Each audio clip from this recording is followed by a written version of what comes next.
Mr. Mixer, I fixed it. Welcome back to another magical adventure of Mr. Mixer. Today we're taking another look at the Hobart N50. Now, if you watched the last video, re-greasing video, we went over two different machines. Now, this was the newer of the machines, and it was having an issue with power. For some reason, it would pop the breaker.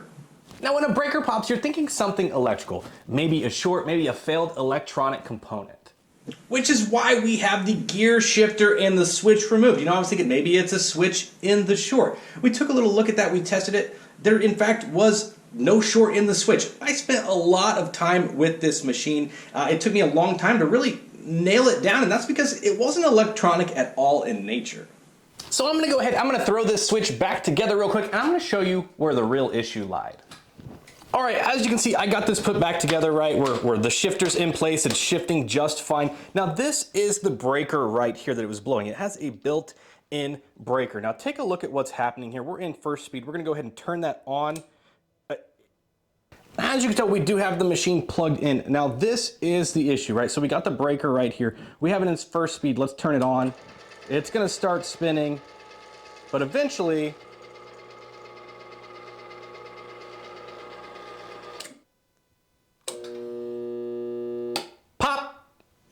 Did you hear that hum and then that pop? Yeah, that was just the machine. Like I said, it was having some kind of resistance. Like I said, I thought it was electrical in nature first, but it turns out it wasn't. Let me show you what I found.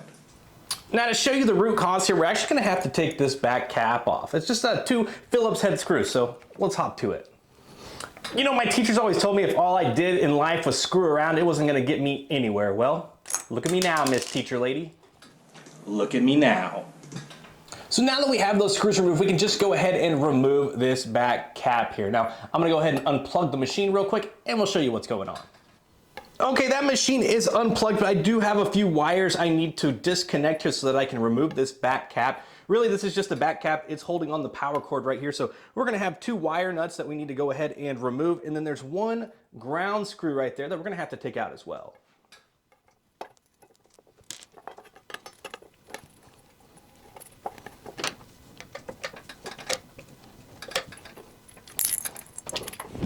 So now that I have the back cap removed, take a look at what we got going on right here. So this is like a mechanical switch, and this actually will start to spin, which then allows this lever right here to pop open, and that's what starts, you know, the whole run process of this machine.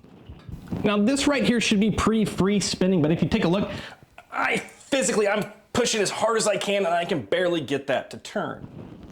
Now because it is binding, it's actually sending the machine kind of an electrical signal, basically a high resistance, and that's what's actually popping that breaker. It can't turn, so it just pops the breaker. Now again, take a little look at this back cap. You can see that a little bit better. It's kind of just scratched up and dented in right there a little bit. Well, these two holes right here, that's where that cap mounts into. And this bracket right here, it's dented in or bent somehow. That is what's not allowing this to turn. It's just binding up in this mechanism. And believe it or not, that actually took me quite a while to figure out. I was, like I said, my train of thought was going, oh, electrical. So I was testing all the electrical components, didn't even think about checking the mechanical components. I guess that's what I get for having a bit of a one-track mind, but that's okay because eventually we got down to the issue. We found out that it was this back bracket that was just bent. It was causing this whole motor shaft to bind up, causing the resistance, blowing the breaker. So we have a new bracket. Let's go ahead, get that installed, see if it fixes it. Now take a look here. I have a nice shiny new bracket directly from Hobart. Guys, these parts are wildly expensive. Some of these gears in here, several $100s. This part alone, several $100s. But that being said, that's just a drop in the bucket because these machines, I believe start around like $4,500 a piece. So, a couple $100 for a part, it's not that big a deal. It is, but, otherwise these machines are pretty bulletproof. They have a high entry point, they have a high price of repair, but man, they run amazing. Now, if you take a look here in the back of the machine, you're gonna see two tabs right here. Now, both of these tabs need to be removed so that we can take off this bracket. And then there's also, as you can see here, some nuts. There's gonna be 4 nuts around this machine that also have to be removed so that we can take off the bracket. Now, honestly, these two wires right here, these clips, they can just be removed by hand. So we're just gonna put a little pressure on those, wiggle those out of place like so. And then we got to go ahead, like I said, remove these nuts. There's going to be 4, 1, 2, 3, and there's one right here in the center down here as well for a total of 4. Now check this out, because this next part, it's nuts. No, literally, it's nuts. Sorry about that. I couldn't help myself. So now that all of those nuts are removed, we can just go ahead and we can just pull this bracket directly out of place like so. Now, at first glance here, you can't really see a whole lot of difference between these two parts, other than the fact that, well, we're gonna have to take this sleeve bearing out of here, as well as this little speed plate here. We're gonna go ahead and swap that over into here.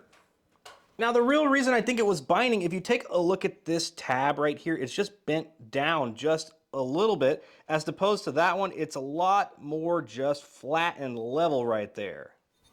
Which makes a lot of sense, because one thing that I noticed is when you tighten this down, that's when it bound up. But when you let those nuts kind of loose, it free spun a little bit better. So I definitely think that, you know, just the angle that it was putting pressure on this plate once you tightened all the way in, definitely think it was related to these bent tabs. Now you might be thinking at this point, wouldn't it be a lot easier to just bend these tabs back into place? Well, yeah, that sounds great and all, but if you actually take a look at this, it is cast aluminum. It's porous. It's not going to bend well. The minute you try to apply a pressure to those tabs, it's just going to snap right off. Now, if you take a look here, this little speed plate, it is held in place just by 2 Phillips head screws. There's one there, one down here. Let's go ahead and remove those real quick. And now once that has been removed, we can go ahead and just put that into place on the new plate, a new bracket, excuse me. So we got our screws here. Let's go ahead and drop those in. And next we're gonna have to go ahead and remove this sleeve bearing right here. So I'm gonna go ahead, take that over to the press and get that out, and we'll be right back. And we're back. So if you take a look here, we did press this sleeve bearing into place. Now the goal here is, you see the side with the speed plate, we wanna have this bearing just far enough, and you want it just recessed. You see that? Flush, just a hair recessed, and that is gonna be perfect. Now, I do want to take just a minute to talk to Hobart. Everyone else leave. Hobart, come here, come here, come here. What in the right mind are you thinking? What are you thinking? Why was this sleeve not in this bracket upon purchase? Come on, you sell this for a few $100s. You can't even include a little tiny 20-cent piece in there. Bogus, bogus, bogus, bogus. All right, now that Hobart's gone, everybody else, come back. Let's go ahead, let's finish this install. I had to have a few words with the manufacturer of this part. It is so ridiculous that they cannot include, now, I do understand this switch not being included there, but to not include a little tiny brass sleeve, come on. Alrighty, we are ready to go ahead and install this. There's really just a few things to look for at this point. These wires here, we want to make sure that these don't get pinched. Now, apart from pinching the wires here, what we want to do, we want to make sure that we have our washers in place as well, because there are 2 washers that go on this shaft right here. You're going to have a fiber washer, you're going to have a metal washer. The fiber washer goes on first, and then you have the metal washer that goes on like so. And now we're going to get ready to go ahead and put that bracket into place. And how we're going to achieve that is, as we go to put this into place, these wires actually need to come up through the sides of this unit here, just like so. Let me see if I can get that in frame here. You want these wires to come through these gaps right here. You just don't want them to be around this outside ring, or they will get pinched. Okay, now it's just a matter of sliding this bad boy into place. Alrighty, there we go. That is in place. We got all of our threaded rods coming through right here. Now we just got to put our nuts back on. Oh. Almost got away on me. All right, with our nuts in place, let's take a look here. Oh yeah, that thing is way more free spinning. Let's go ahead and get these wires hooked up real quick, and we'll see how she runs. All right, now to just conjoin our wires real quick here, and then cap those off with the wire nut. There we go, that's what we're looking for there, a nice union of those wires. Let's go ahead and get the wire nut in place. All right, next, and this is probably what I should have done first, is go ahead and get this ground cord secured here, because, well, I'll be able to go hands-free once this is secured. Give me the screwdriver. Thank you, sir. All right, there we go. Once we have that screw nice and secured, yeah, now I can go hands-free, make it a lot easier to go ahead and secure these wires real quick. So I'm gonna go ahead, fuse these 2 together, and then we'll go ahead and cap those off real quick. All right, now that everything is wired in, we are plugged in, theoretically this should work. Theoretically. All right, everything is put back together. Let's go ahead, let's give this thing a little test. Oh, come on. Oh yeah, take a look at that. She's purring like a kitten. Meow. All that's left to do now is go ahead and install our back cap. We just pushed it up onto place. We got our 2 screws. Let's go ahead, get those started and get those tightened into place.